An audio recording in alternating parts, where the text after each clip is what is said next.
In business today, three things to know. First, the legal tug-of-war over Obamacare. Conflicting court opinions as to whether the federal subsidies are legal. Where does the Health Care Act stand today? Then, the who's who of Africa comes to Washington. The continent's top leaders plan to visit D.C. We'll preview the Africa Summit. And running dry, how a drought emergency in the West could hurt economic growth throughout the country. Arise Exchange starts now.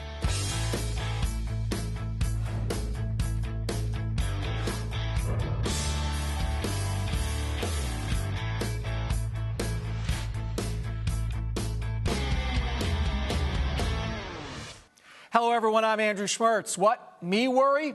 That is the message from the U.S. stock market as global tensions are overshadowed by decent earnings news propelling equities once again.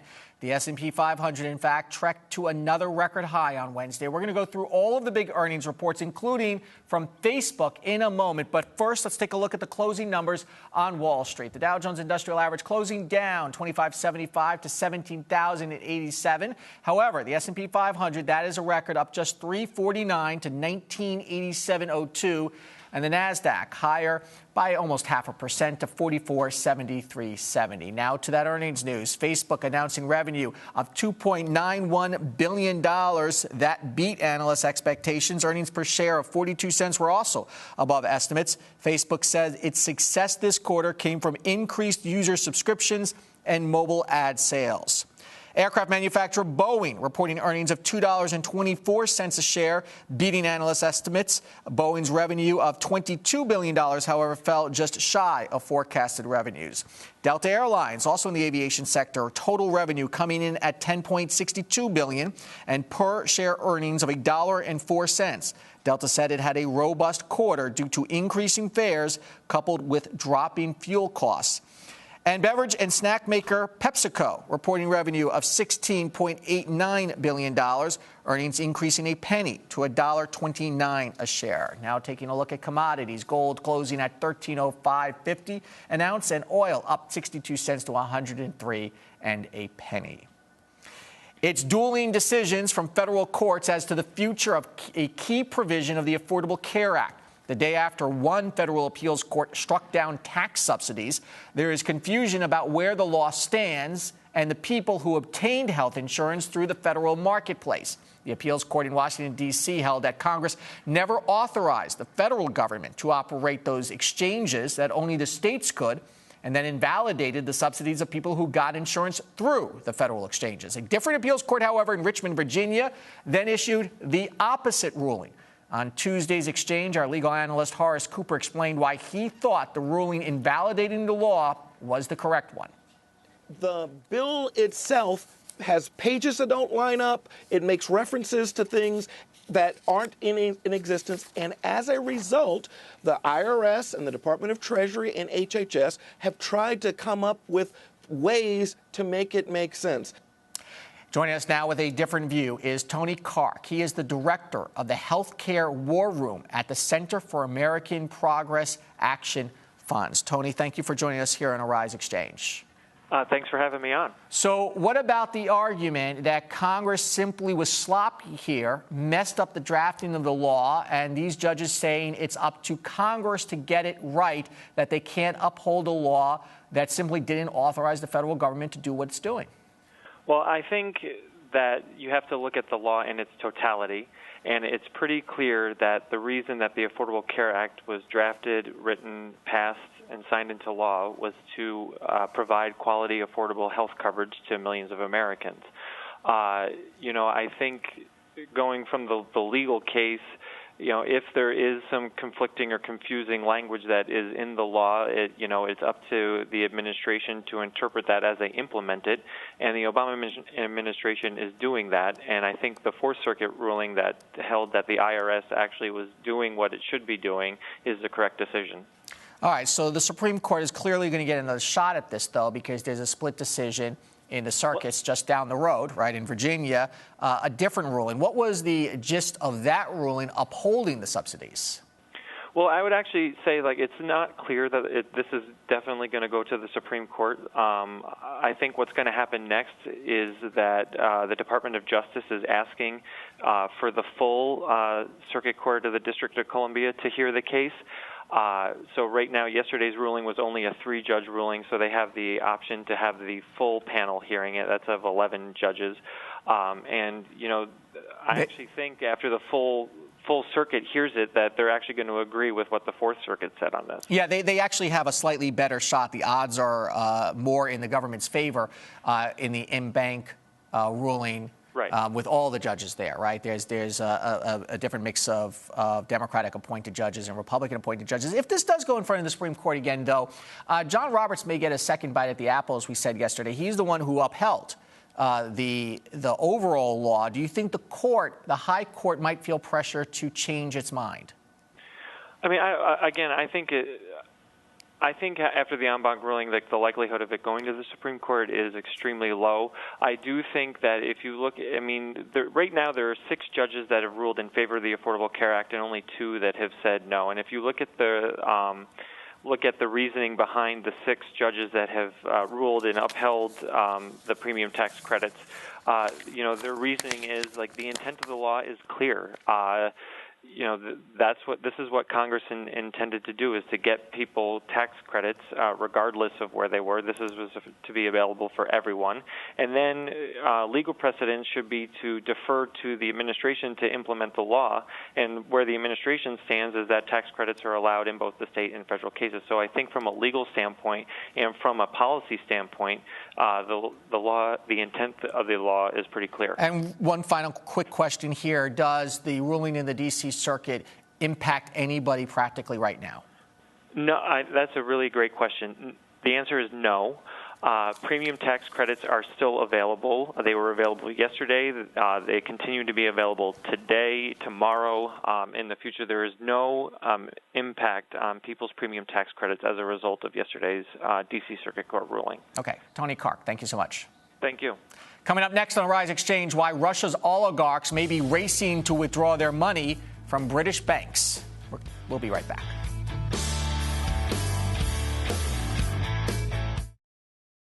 News can definitely be improved when reflecting diversity. A lot of mainstream news, they don't dive into it. Who wants to hear about negativity all the time? They only show what they think people want to know and not what people really should know. World-based stories, that's what I enjoy the most. I think diversity of news is important to the world so that everybody will be aware of their surroundings and what is happening today. Arise News, every culture, every angle.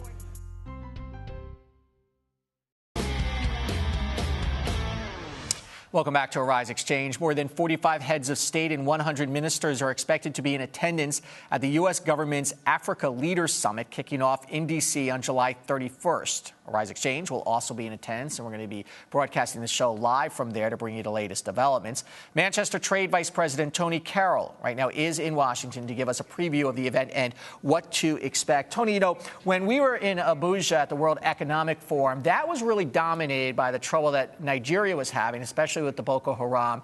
And then, of course, there's problems in Kenya. How much do you think that's going to overshadow this summit? Well, I'm not sure it'll overshadow it, Andrew, but it certainly will be a theme. I think there's an ambition by the White House and the State Department to try to elaborate and maybe even develop some sort of framework in which security collaboration can be more intensive between the United States in Africa, because many of these problems now are not just nationally limited, but they're regional and even across the continent. So I think that many of the tools that the Africans have had to date to deal with them are no longer effective. And I think the Obama administration is looking at developing a more ambitious approach to dealing with some of these problems. Do you think that security, therefore, is going to top the agenda because for the economy to get on track and everything else to fall into place, they have to have security? You know, I've spoken on this in the past on this show. I think security is a theme, but it's one of many themes, and that certainly is counter to the Africa Rising theme, which I think, notwithstanding the security problems, Africa's economies are robust and of increasing interest to the U.S. Investors and U.S. companies. So who's going to be in attendance here, and what else do we expect besides just the heads of state? But, how much, for example, will American businesses be in attendance? Well, there's going to be a set day on Tuesday, which will be off-site, with 300 CEO-level executives that will be chosen by the White House and be facilitated and moderated by the president himself and senior members of the cabinet. And it will be an opportunity to discuss a whole host of issues impacting American corporate interest in doing business in Africa. A lot of this conference is obviously going to be about investing in Africa. Considering the events over the last few months, and we talk a lot about this, have you seen any evidence that there is some sort of pullback on foreign investment into the continent? I'm not sure pullback across the board is the right way to describe it. I think there's growing caution in certain markets. I think Nigeria is still growing at a robust level, but one would be perhaps ignorant not to at least observe the increasing security problems.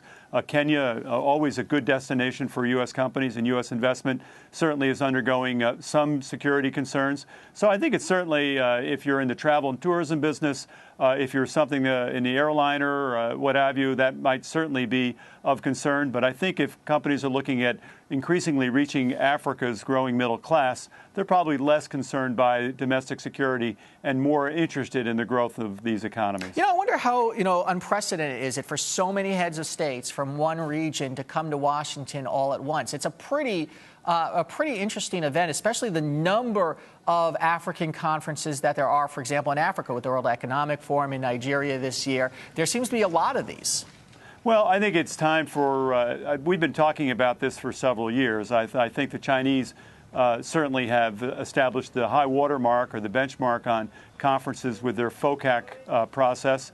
But the Europeans, the French, the British have all developed these sort of Africa-wide conferences. But it is unprecedented, and Africa does have a large number of countries. So if you're going to invite everybody, or mostly everybody, 45 heads of state, it's going to be a bit of a traffic jam for sure. Especially in Washington. You mentioned one really interesting point, though, and that is China. The U.S. has been trying to play catch-up, and is this part of that, and is that going to be successful? Because China is everywhere in Africa. Well, I think the administration is trying to say that we're not doing that we're not trying to better China. We're just trying to engage Africa at a different and more comprehensive level. But I think we all know of China's increasing presence and competitive advantage that it's now enjoying against many American companies. Okay, Tony Carroll, hope to see you there in a couple of weeks. Thank you. You'll see me. Thanks. Okay. Time now for our business ticker stories making headlines across the nation. Chrysler recalling nearly 800,000 older Jeep models. How many days has it been since we've had a car recall on the show? At least a whole week. Because ignition switches could cause the engines to stall. Sound familiar? The recall includes 2005 to 2007 Grand Cherokees and 2006 to 2007 Commanders. Chrysler says an outside force, such as a driver's knee, could knock the switches out of the run position and shut off the engine. And in the latest round of recalls for General Motors, another 718,000 vehicles are being called back to correct various safety issues. The biggest of the recalls covers more than 400,000 cars sold in the United States, model years 2010, 2012, to correct possible problems with a bolt that adjusts the height of the front seats.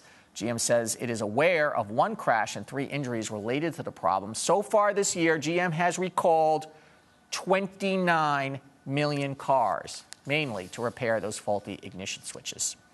StubHub has been the victim of a massive international cyber fraud ring. Apparently, criminals couldn't get their hands on enough Bruno Mars tickets or something. The online ticket resale service says hackers got into the accounts of customers and bought tickets to various events. Thieves hacked into other sites first and then stole login and password information later used to access those StubHub accounts. Chinese police arresting 5 employees of the food supplier in the expired meat scandal. Husi Foods, which is owned by the U.S. company OSI Group, is accused of selling expired beef and chicken to fast food giants like McDonald's and KFC. The Shanghai factory was shut down on Sunday following an investigative report showing Husi was repackaging old meat and putting new expiration dates on them.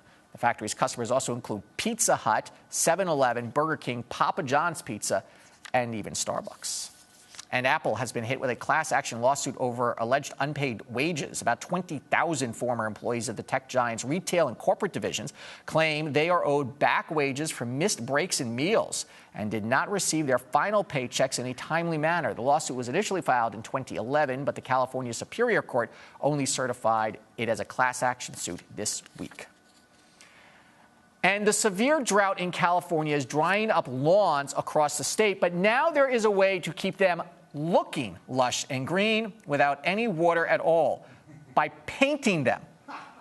It's actually not paint, but a water-based solution similar to food coloring, so you can eat your lawn, I guess. According to the company Green Canary, which paints the lawns green, the coating lasts about 3 months and is safe for kids and pets.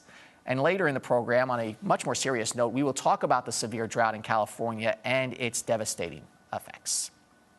Experts say it's going to be a dash for cash. Russia's wealthy oligarchs are gearing up to withdraw their money out of the UK. This after the European Union stated it's preparing a list of businessmen and officials with ties to President Vladimir Putin to be targeted by a new round of sanctions. For more now, we're going to turn to Ivan Eland. He is the director of the Center on Peace and Liberty at the Independent Institute. Ivan, we've had you on many times talking about this.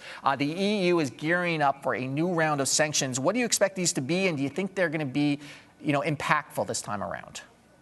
Well, if they're like the U.S. Sanctions, they're sanctions against visas and asset freezes. And, of course, that's what the Russian oligarchs are reacting to, is they don't want their assets frozen in the London financial market. So you can see that unlike military action, which is a zero-sum game, economic sanctions are economic transactions are mutually beneficial. So economic sanctions hurt both parties. They'll hurt Russia, but they'll also hurt the London financial markets. And the EU has been somewhat cautious of imposing sanctions. We talked about it yesterday. Germany is Russia's largest trading partner, I think. France has a big aero defense buy with Russia. So, what is the appetite for increased sanctions? Well, the Europeans do like roughly 10 times the commerce that America does with Russia, simply because they're closer in geographic proximity. There's not a big ocean there. So, of course, the U.S. can be goading the Europeans along. But, of course, as I say, sanctions are mutually hurtful to both parties, because economic interaction, investment, and trade is mutually beneficial. So, of course, the Europeans are not going to be that enthusiastic about sanctions, especially when their economies are weak, because they want energy from Russia, they want trade with Russia, etc. And if they put too many sanctions on this big country near them, their economy could even get worse. So the Europeans are not at all enthusiastic about this, but yet, and particularly the Dutch, who've had the most people killed on this flight, they have some of the highest interdependence with Russia. So I think you're seeing the Dutch have a dilemma. They want to register a protest, but on the other hand, they've got a lot at stake economically. And they had argued against earlier sanctions against Russia, or at least trying to temper them. If you look at the earlier sanctions, did they have any real effect here? Because we had reported, we saw in the media that it appeared to have been moving the needle a little bit with the Russians. Then, of course, we had the down jetliner. So, did the earlier sanctions work at all? And if you ratchet up the sanctions a little bit against individuals, is this really more symbolic? This is symbolic. The real effect of symbolic sanctions is what's happening now, but it hurts Britain as well as Russia. Capital flows out of Russia, and Russian capital flows out of Britain. So the private movement of money is much larger than the government symbolic sanctions. But when you have sanctions, of course, the private investors get really nervous, and that's probably the biggest economic effect. Now, of course, that's not the end point in sanctions. Sanctions are economic means to achieve a political end, and oftentimes sanctions don't do that. Now, I think they can put economic pressure on Russia, and they are, but of course the Europeans are going to be hurt too, and over time Russia can find a way around these sanctions. Almost even financial sanctions can be evaded over the long term. So I'm a little skeptical that this is really going to have trump the nationalism that Putin is exhibiting in Ukraine. Is there any evidence that the oligarchs who control that country are pressuring Putin at all? At some point, they say money is more important than Ukraine, don't they?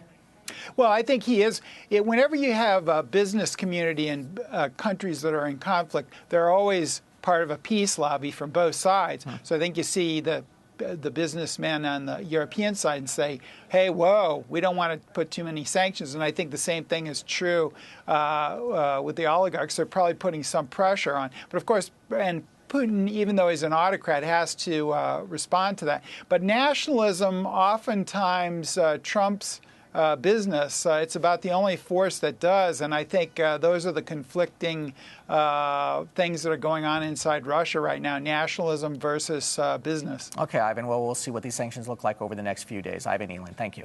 Thank you. Ahead, if you can't get what you want by robbing the place, why not sue them? Our favorite person of the day is next.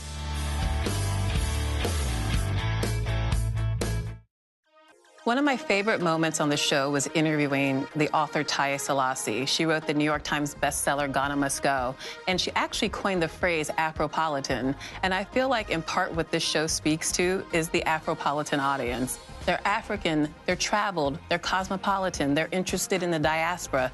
That's what we deliver here, and Taya in many ways was the perfect embodiment of what I want our viewer to represent.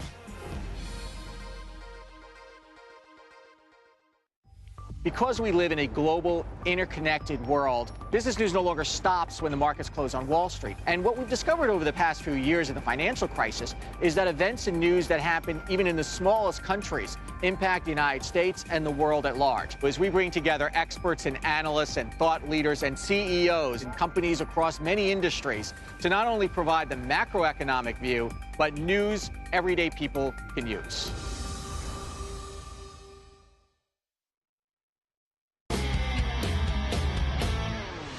Pull up to the bar. We have a liquid lunch for you, things that make us want to drink. Southwest Airlines is feeling the heat after retaliating against a passenger who took to social media to complain. Passenger Duff Watson, who gets priority boarding, and his two children tried to board a Southwest flight when they were turned away because a gate agent said kids did not get priority boarding and the three would have to wait. Well, Duff took to Twitter to complain, tweeting, quote, "Rudest agent in Denver, Kimberly S., Southwest Airlines." Well, someone at the airline got hold of the tweet, then sent it to that Kimberly S., the gate agent, who then ordered the family off the plane. Eventually, Duff Watson and his kids were allowed back on. Southwest would only say it is investigating. And that takes us to our favorite person of the day when we pick one person who grabbed our attention and not for the right reasons. Today, it is a man who is suing the pizza place that he tried to rob. Police say Nigel Sykes filed a lawsuit against the Seasons Pizza restaurant in Wilmington, Delaware, claiming he was injured when employees tried to stop him from robbing the place at gunpoint. Sykes filed a lawsuit, he wrote it himself, where he admits he had gone to the pizza joint to hold it up 4 years ago. He even admits he had a handgun. In the lawsuit, he matter-of-factly explains how he walked in, brandished the gun, and demanded money. However, that's when he claims that 6 employees jumped him, wrestled the gun away, and injured him in the scuffle, even knocking him out, because he tried to rob the place. And now Sykes wants $120,000 from the employees and $100,000 from the police to boot. A court has dismissed the lawsuit several times, but Sykes keeps filing it. Why not? For the record, he's in jail serving 15 years for that armed robbery. And so Nigel Sykes is our favorite person of the day. Next, it's not fires or earthquakes ravaging California, it's drought. And their problem is about to become yours. You're watching the Rise Exchange.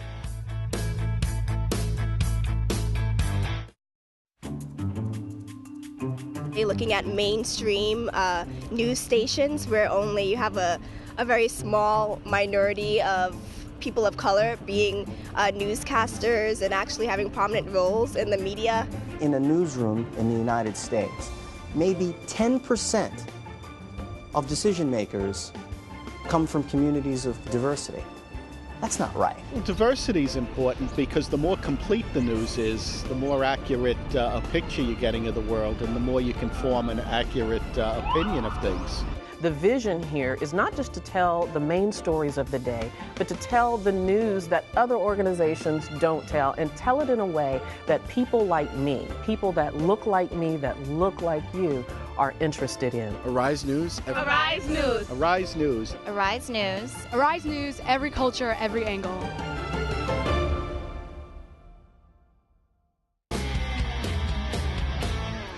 More than 80% of California is facing extreme drought conditions, with experts predicting dry conditions continuing for the next couple of months. Officials in the region are taking drastic measures to discourage wasting of water and conservation, including hiring water police to make sure property owners adhere to the restrictions.